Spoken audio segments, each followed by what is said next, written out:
अजीज़ दोस्तों नमस्कार।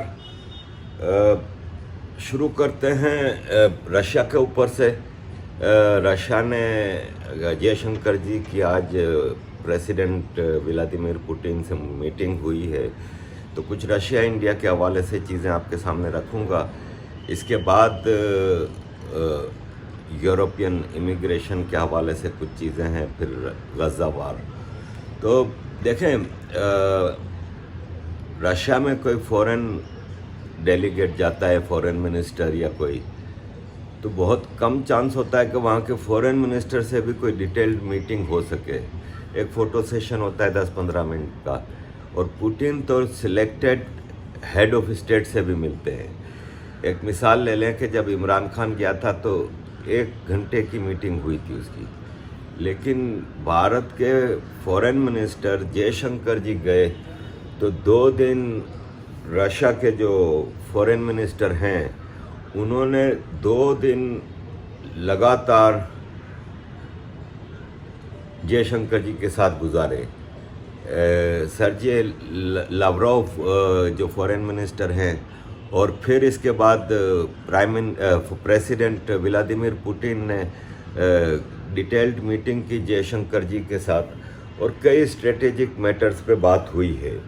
अजीज़ दोस्तों, रशियन प्रेसिडेंट ने भारत के प्राइम मिनिस्टर नरेंद्र मोदी जी को नेक्स्ट ईयर रशिया आने की दावत दी है, और उनको जनरल इलेक्शन में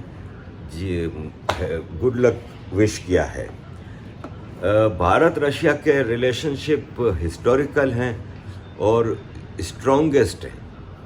आपको याद होगा कि जब रशिया यूक्रेन वार शुरू हुई तो अमेरिका का बहुत प्रेशर आया कि आप रशिया से ताल्लुकात कम कर दें, ट्रेड बंद कर दें, पेट्रोल ना ख़रीदें, ये वो। उस वक्त जयशंकर जी ने ओपनली, क्योंकि भारत की अब फॉरेन पॉलिसी है ना, बिल्कुल ओपन है और ब्लेटेंट मतलब बात करते हैं कि कोई वो किसी का दबाव नहीं, कुछ नहीं।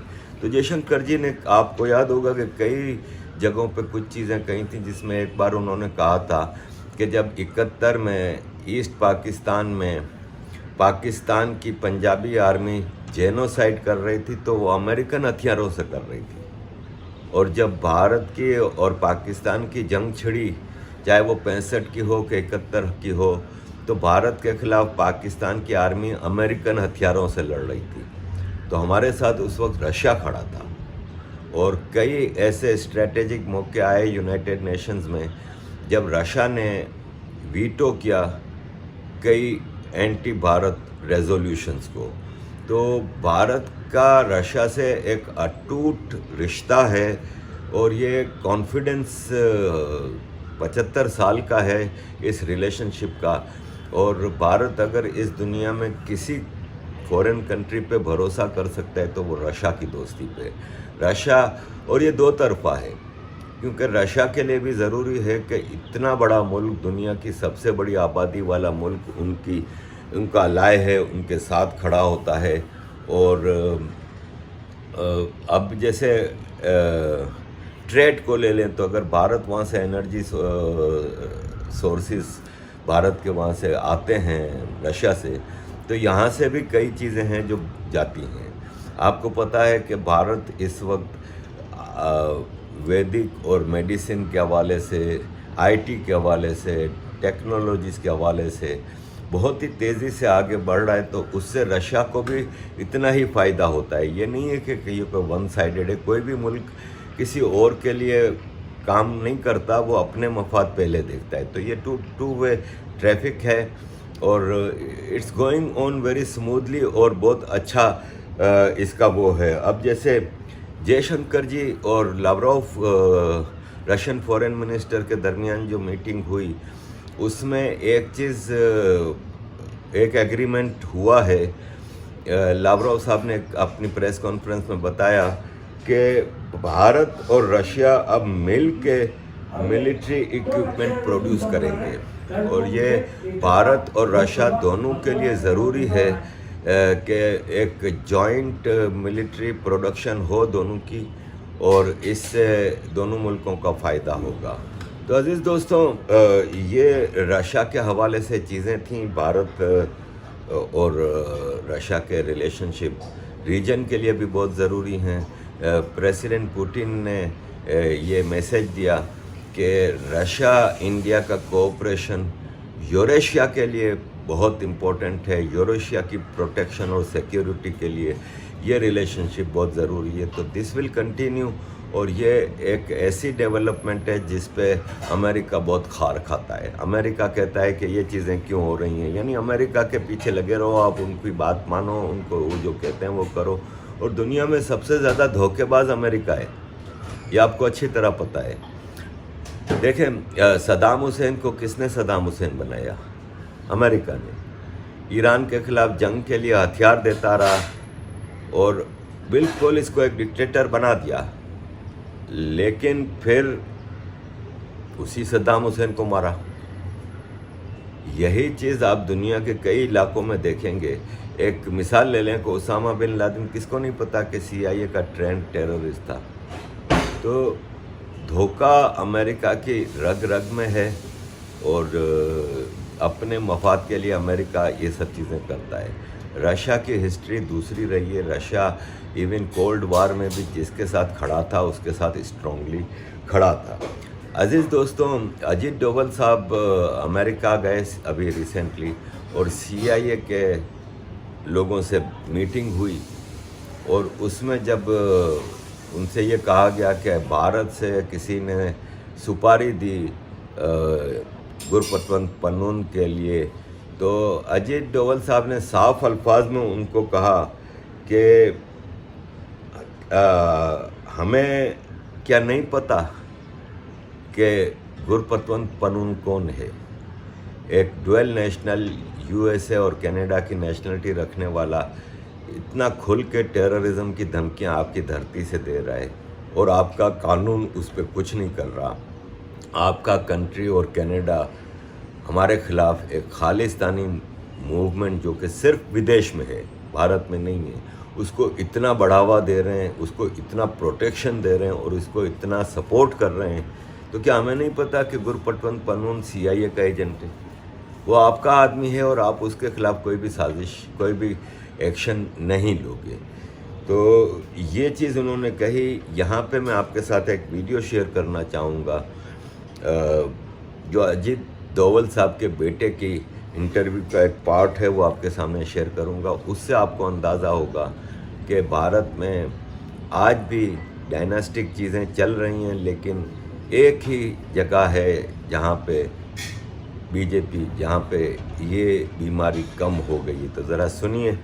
Your father is the national security advisor, so obviously there'll be a whole bunch of people who'll say that your rise in the country has been to do with that.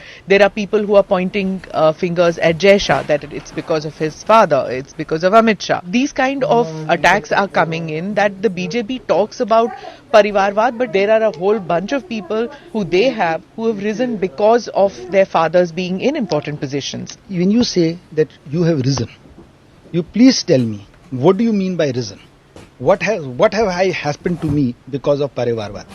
Parivarvad would have happened if I had been promoted as a lieutenant general in the army, or become the deputy NSA or the NSA of this country. Now, I'm not being, I'm sorry, but I have to defend, I have to explain. Absolutely, yeah. I was a topper of Hindu College, Delhi University in economics in 1994. Chalo, Parivarvad. I was a chartered accountant at the age of 23 from Arthur Andersen, Parivarvad. I went to University of Chicago in 1999 and London Business School, Parivarvad. I joined Morgan Stanley on Wall Street, Parivarvad. I start the India think tank in 2009, 5 years before BJP comes to power, right? Parivarvad. I have to do something to earn my living. Or and in any of these things, I still run the think tank, I still run my small firm. So, इसमें मुझे क्या benefit मिला, जिससे आप ये कह सकते हैं कि मुझे परिवारवाद का benefit मिला? अब आपने कहा कि आपके माँ बाप ने आपको पढ़ाया, तो वो तो पढ़ाया मेरे को पढ़ाया, but वो my father couldn't have got me an admission into Hindu college or got me a Delhi University rank or got me a whatever, So, I think इसमें मैं ये data नहीं कर सकता कि इससे मुझे क्या benefit मिला, जिसका ये हाँ, My father is the NSA of the country, but my father is not the NSA of the country. My father is Ajit Doval. If Ajit Doval was a chaplasi, he's still my father. I'd still touch his feet. Even if the NSA also is my friend. I don't take any money from the taxpayer. I don't have any taxpayers' benefit. And whatever I do for my country, I do it out of my service as an Indian. And that, as an Ajit Doval son, I'd continue to serve my country. Now, you can agree with my view on how the country could be served. But when the charge comes कि आपने परिवारवाद किया, तो परिवार किस प्रकार? अच्छा, मैं बीजेपी में भी गया, तो बीजेपी में तो मैं कार्य करता हूँ. मेरे को क्या दिया, मतलब टेक्निकली बीजेपी ने, not that they should also, that you can be say as a BJP, और my father is not even in the BJP, वो तो परिवारवाद would have only applied, which applies, is my father would have said, yes, now I appoint you the NSA of this country, because now that it is a family position. तो ये कोई इसका ना, And you didn't even get a ticket for the assembly election. that further proves that the BJP doesn't have parivarwad. I think people want me to be able to see me do it on the basis of who I am as a person. And will I be able to rise to the expectations that they have? Yes, people do expect a certain standard out of me. They don't expect me to be a coward. They don't expect me to lie. They don't expect me to be like everybody else. Because you're Ajit Doval's son? I'm Ajit Doval's son. But those values and standards I'd have to maintain all my life. Right? That's the, but that cannot be called parivarwad. That is what we call sanskar. So does it happen, sons of people who are great achievers, whether their mother or their father, that they have to live up to these achievement standards? Is it a kind of a burden that? No, I don't think so. Burden is a negative word, but again, obviously it depends on everybody else. I'm asking you because, like, say, a Nehru's daughter or a Gandhi's son or a Patel's progeny, they would all have to only carry that, if they right? decide to follow this parivarwad concept. Okay. So, for example, let's take if Jawaharlal Nehru was Prime Minister and Rahul Gandhi was the best scientist in this country, who would say it's parivarwad? It's only when Rahul Gandhi says, I should be given the Prime Ministership of this country because my grandfather and my mother were there, then it is parivar. Or some cricketer's son says that I should be made part of the cricket team because my father was. But nothing stops a cricketer's son to be the best, write the best novel in the world and win the Nobel Prize for Literature. After all, we've had people would actually want that. People would expect that if your father is a great artist, then you should be great a sportsman or great in anything that you decide to do. I think the culture of trying to create monopolies on the basis of lineage is what is parivarwad.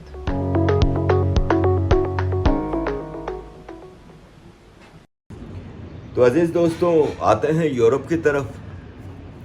France ने tougher immigration bill pass किए हैं और उसमें जो उसके ऊपर बहुत ज़्यादा शोर मचा और जो सो कॉल्ड ह्यूमन राइट्स के ठेकेदार हैं और ये सब हैं, उन्होंने बहुत ज़्यादा हंगामा मचाया कि ये हो गया वो हो गया और ह्यूमन राइट्स की वायोलेशन है.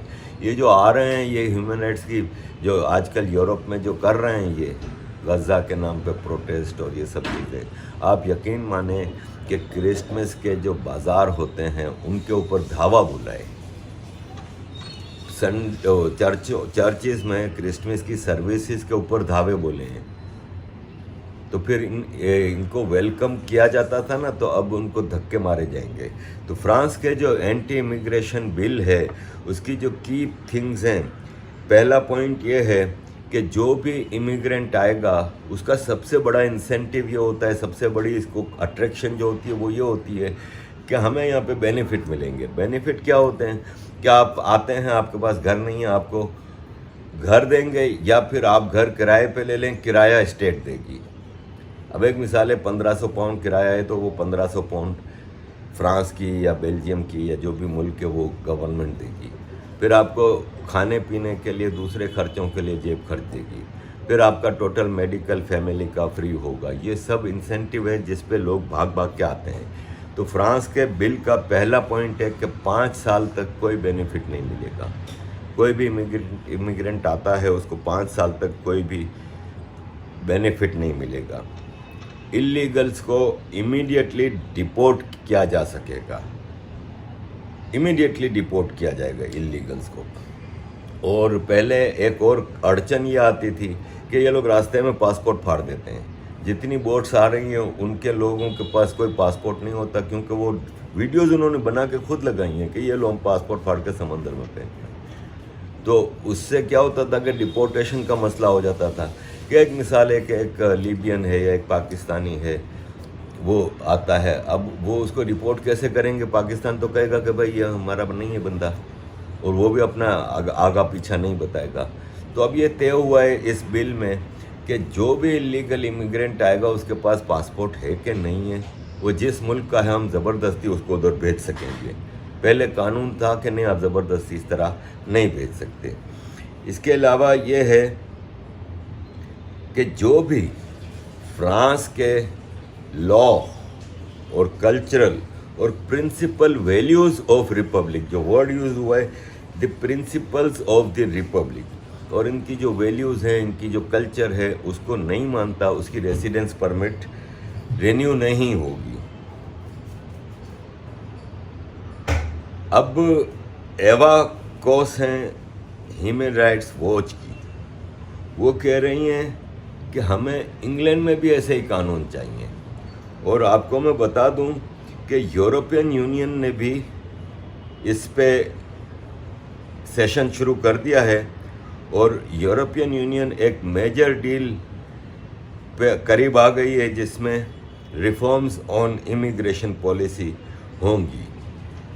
अब अजीज़ दोस्तों, अगर आप ये चीज़ें करेंगे जो कर रहे हैं आप, यानी जो प्रोटेस्टर्स कर रहे हैं या गज़ा के नाम पे, या कल को फ्रांस में जो अभी कुछ महीने पहले हुआ था उसमें कौन सा गज़ा था, इनको तो बहाना चाहिए। ये किसी न किसी बहाने आतंक, अनार्की, वायोलेंस का स्प्रेड करते रहते हैं। तो अजीज़ दोस्तों, अब वक्त आ गया है कि यूरोप में भी तब्दीली आ रही है। आपको याद होगा जब हॉलैंड का खैरत विल्डर जीता था तो मैंने आपको क्या कहा था, वो फ्रेंच रिवॉल्यूशन का हवाला दिया था कि जब फ्रांस में आज से 200-300 साल पहले फ्रेंच रिवॉल्यूशन आया था तो बहुत खून खराबा हुआ था और बादशाहत ख़त्म हो गई थी फ्रांस में, रिपब्लिक बन गई थी, चर्च का रोल कम हो गया था। तो बाकी कंट्रीज़ ने डर के रिवॉल्यूशन लाए थे और पार्लियामेंट को एम्पावर किया था, बादशाह और चर्च के राइट्स कम किए थे। तो इसी तरह होगा और अब हो रहा है। अब आपने देखा कि खैरत विल्डर्स, मेलोनी इटाली की, ये लोग जीत के आए हैं एक्सट्रीम राइट के। तो अब जो यहाँ की मेन स्ट्रीम पार्टीज़ हैं उनको भी अब अपने पॉलिसीज़ को चेंज करना पड़ रहा है। जैसे फ्रांस ये लॉ लेके आया है, अब यूरोपियन यूनियन लाएगा, जर्मनी लाएगा, इंग्लैंड लाएगा। इनको लाना पड़ेगा, नहीं तो फिर ये अगले इलेक्शंस में इनको ऐसी मतलब हॉरिबल रिजल्ट आएगा इनके लिए। और वो सोच नहीं सकते, किसने सोचा था कि हॉलैंड की रिसेंट 20-25 साल की हिस्ट्री में किसी पार्टी ने, किसी मेन स्ट्रीम पार्टी ने भी 20 से ज़्यादा सीटें, 30 से ज़्यादा सीटें नहीं ली थी। वो आज एक छोटी सी पार्टी जो सोच भी नहीं सकता था उसको 37 सीटें मिली हैं खैरत विल्डर को। तो इसलिए अब इनको पॉलिसीज़ चेंज करनी होगी। अज़ीज़ दोस्तों, यहाँ पे मैं आपके साथ एक और वीडियो शेयर करूँगा जो कि करंट हालात के हिसाब से आपको कुछ चीज़ें उसमें नज़र आएंगी। प्राइम मिनिस्टर नरेंद्र मोदी जी की ये 1 मिनट की वीडियो आपके साथ मैं शेयर कर रहा हूँ। सामान्य रूप से दो देश के प्रमुख लोग मिलते हैं तो एक दूसरे को गिफ्ट देते हैं। आपको जानकर के खुशी होगी, मैं गिफ्ट देने के लिए गीता ले आया था, भगवत गीता। मैं नहीं जानता हिंदुस्तान में क्या होगा, शायद एक टीवी डिबेट चलेगी इस पर, हमारे सारे सेकुलर मित्र बड़ा तूफान खड़ा कर देंगे, ये मोदी अपने आप में समझता क्या है, गीता लेके गया मतलब उसने उसको भी कम्युनल कर दिया।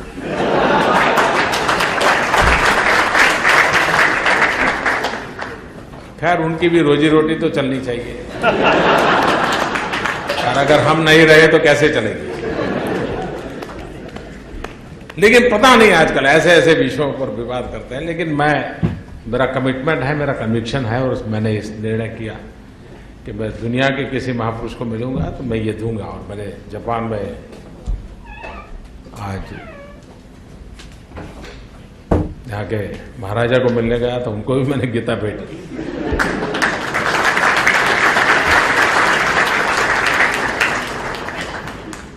क्योंकि मेरे पास इससे बढ़कर के देने को कुछ नहीं है और दुनिया के पास भी इससे बढ़कर पाने के लिए कुछ नहीं है।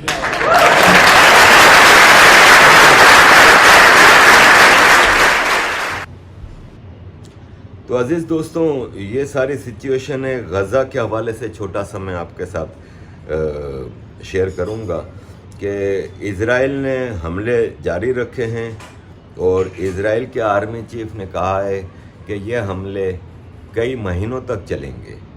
अब वो इंटेंसिटी नहीं रहेगी लेकिन ऑपरेशन जारी रहेगा। बिन्यामिन नेतन्याहू ने कहा है कि जब तक गज़ा ख़त्म नहीं होता, गज़ा में हमास ख़त्म नहीं होती, तब तक हम ऑफेंसिव जारी रखेंगे। अब मसला ये है कि हमास एक पार्टी नहीं है, हमास एक आइडियोलॉजी है। अगर आप 1948 से लेके आए फ़लस्तीन का इशू, तो हमास तो अभी आई है, 20 साल भी नहीं हुए उसको। तो इससे पहले नहीं था क्या? हवाई जहाज़ अगवा नहीं होते थे इजराइल के लिए, या दूसरे इजराइल के ऊपर अटैक नहीं होते थे डिप्लोमेटिक मिशंस पे और सुसाइड अटैक्स। और तो पहले PLO थी, अल फत्ता थी, हिजबुल्ला। आप नाम चेंज कर ले, आप आइडियोलॉजी ख़त्म नहीं कर सकते। अल-कायदा आई, अल-कायदा के बाद क्या अल-कायदा ख़त्म हो गई? आज भी कहीं ना कहीं अल-कायदा का नाम चल रहा है। ISIS बन गई, अल-कायदा का भी बाप निकली वो।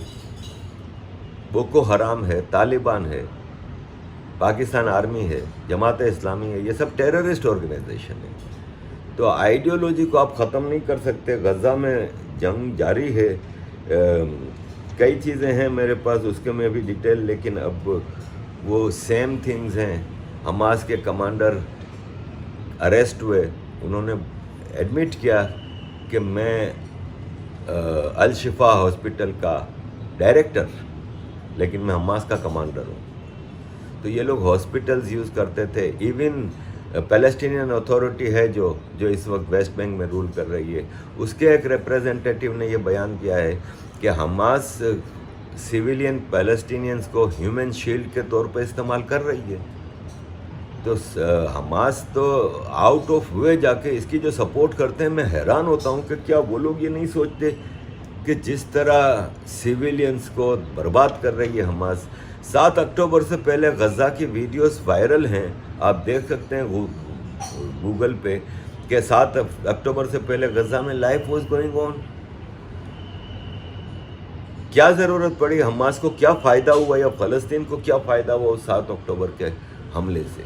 आपने खामखा में 1000 से ज़्यादा इजरायली मार दिए, लेकिन अब जो आपकी तबाही है उसकी ज़िम्मेदार फिर इजराइल नहीं है, फिर आपको ये फेस करना पड़ेगा।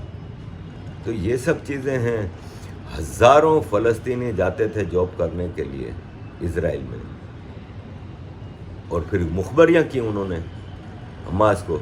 एक एक घर की मुखबरी थी कि ऐसे ही तो नहीं घुस गए ना वो घरों में और लोगों को उठा लिया और घरों में घुस के ओवन में बच्चे डाल दिए, कत्ल किए, रेप किए।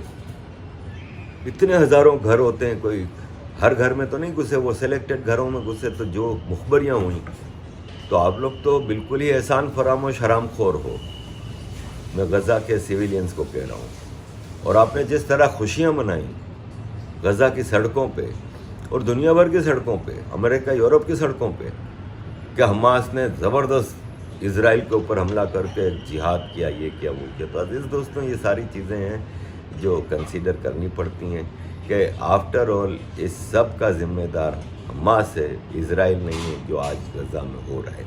अजीज़ दोस्तों, thank you very much for all your support. Kindly keep supporting.